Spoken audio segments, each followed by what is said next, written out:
Some of the most stunning images as the floodwaters rose, came from Fort Lauderdale-Hollywood International Airport, where recent upgrades were not enough to protect operations from those rising waters. The airport and the port are run by the county, and Broward's mayor is also a district commissioner representing some of the county's hardest hit cities. Mayor Lamar is here to dive into it all. Mayor, great to see you. Hey, good morning, Glenna. Thank you so much for having me. Of course. So I want to start with this. You and your family are fourth generation Broward County residents. And so you have a nice long lens from which to fill us in. Have you seen anything like this before? I have not, Glenna. This is totally unprecedented. All my life, I've never seen anything like this. And even talking to my other family members, they have never seen such a devastation of rain that has occurred here recently. So I know you've talked to so many people from scientists to the first responders. Do you have sort of an idea of what happened? Was it a confluence of weather phenomenon, or was it sea level rise? Is it high tides? What happened? I think it's all the above. To begin with, you had 26 inches of rain within a 24-hour period, and totally concentrated really in the Fort Lauderdale-Hollywood, Dania Beach area. And it just was nonstop, and there was no wind to take it out. And high tides were creating such a problem where the water could not actually flow anywhere. So all the retention ponds, all those opportunities for drainage were completely full. So the water could literally go nowhere. So it just began to pile up all throughout our city and our county. And I want to talk a little bit big picture here because, with a little bit of hindsight, a couple of days of hindsight, do you think, we're talking about Broward, obviously, you're the mayor of Broward County, but we're talking regionally. I mean, Dade County experienced some really similar issues. Was there a way to prepare for this that maybe we didn't?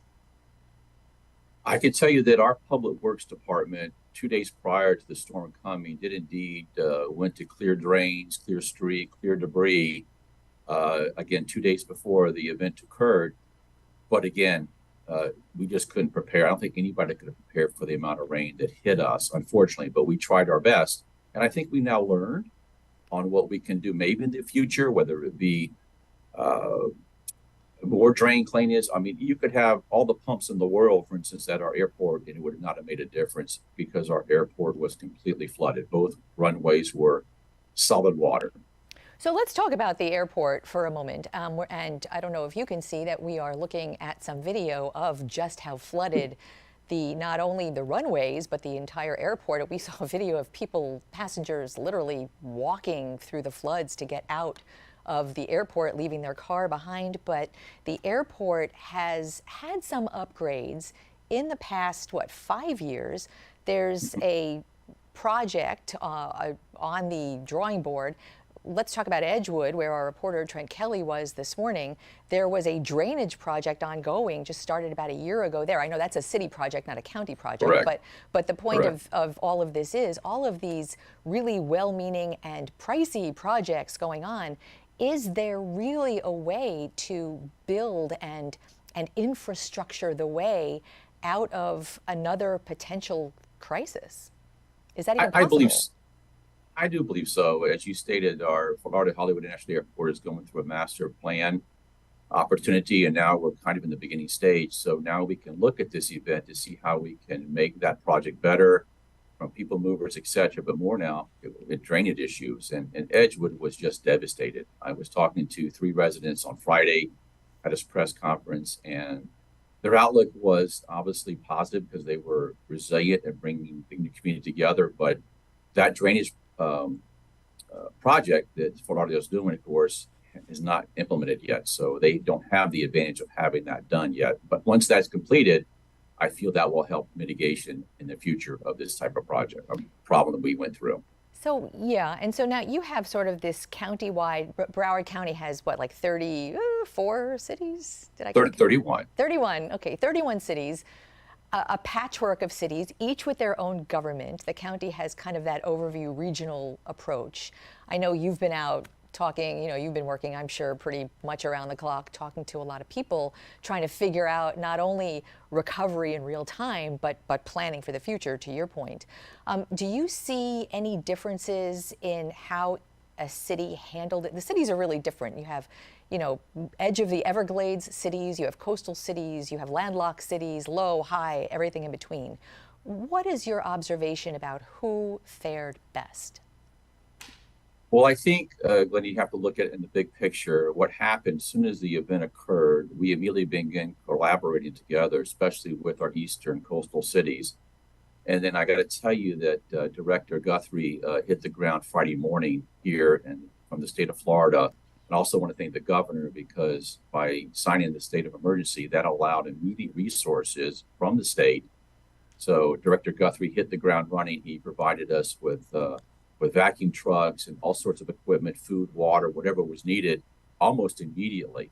And so we, again, collaborated together with our municipalities and with the state to correct the problem as far as getting the cars off the roads, getting the debris removed from our roadways, and more importantly, trying to coordinate with the tides to be able to get this water receded out back to the ocean. So it truly became a working mechanism where all of us kind of paired together and how can we make this happen? And his leadership was absolutely amazing and still is. He's still here today. We know he's here today because he actually was supposed to be on the program with us today, but he is actually right now, I can tell you, on the way to an airport to pick up a lot of other first responder types who will be having a press conference in just about 45 minutes. So I know there is a lot more to come from him and a lot more to come for us. Can I ask you to just sit tight for about 2.5 minutes or so, and we will be back right after the break. Stay tuned. You bet.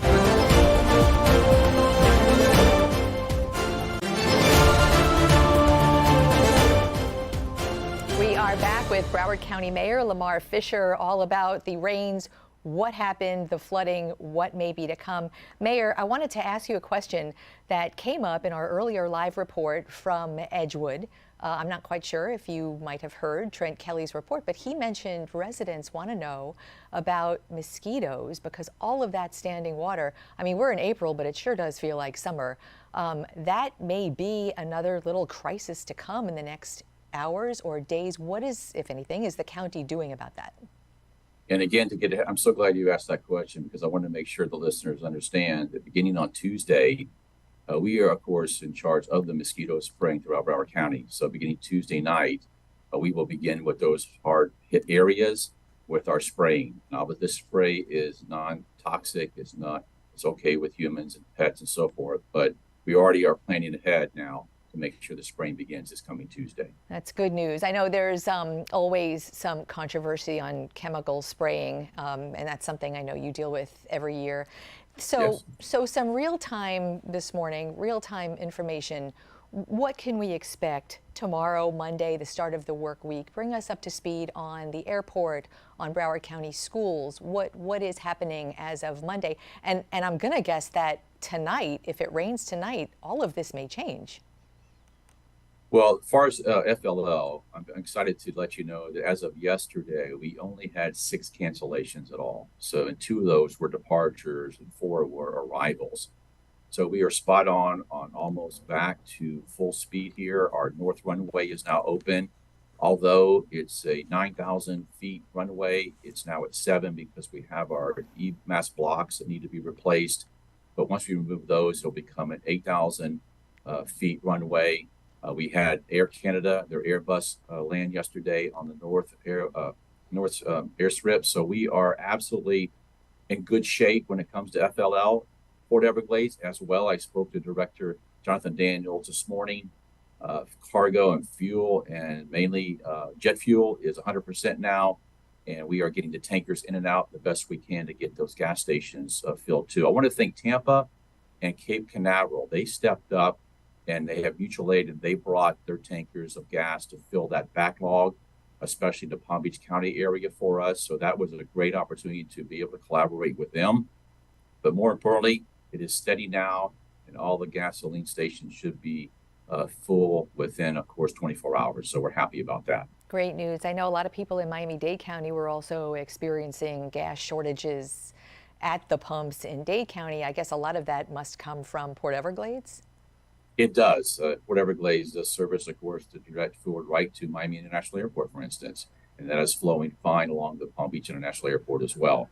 But again, we're on target. Chevron, for instance, the full jet fuel capacity is running, their full rack is, and Valero just stepped up and their gas rack is now full too. So again, within 24 hours, we should be all even Steven when it comes to having everybody have fuel. So that said, let me just launch one last question. You know, the forecast is tonight for it to rain, maybe not for a 1,000-year storm as they're calling it. Correct. Which I feel kind of silly calling it a 1,000-year storm because it could happen next week, right? So, Sure. so now that we know, and hindsight is 2020, where do we go from here? Are things going to be a little different in the planning and forecasting, you know, infrastructure building? What happens because of what happened this week? I do. I think we're going to learn from the experience at the end of the day, and we're going to be able to hopefully prepare. If we see this weather coming towards us, we're going to be able to prepare better. But at the end of the day, we have to all work together. All 31 cities and Broward County have to collaborate together with the state and with the federal government so we can get the resources we need to make those improvements at the end of the day. But it's a challenge. But again, Broward County is resilient and will bounce back to be better and better. And are they? Are they working together? Or did you sort of like hint at a headline we should be exploring? No. We are collaboratively working together. Again, I can't thank the state enough. I can't thank the city of Fort Lauderdale enough. Hollywood, working with Mayor Levy, they had a seawall that actually just dropped in a multifamily community, and the state walked right in, was able to shore that up and help the city of Hollywood. So again, working together as a team is most important. We can't afford not to. We have to work as one. Love to hear that in our divided times, especially. Mayor Lamar Fisher, it is great to have you on the program. Sure do appreciate your time on a very busy Sunday for you. We'll see you soon. Thank you. Okay, thanks.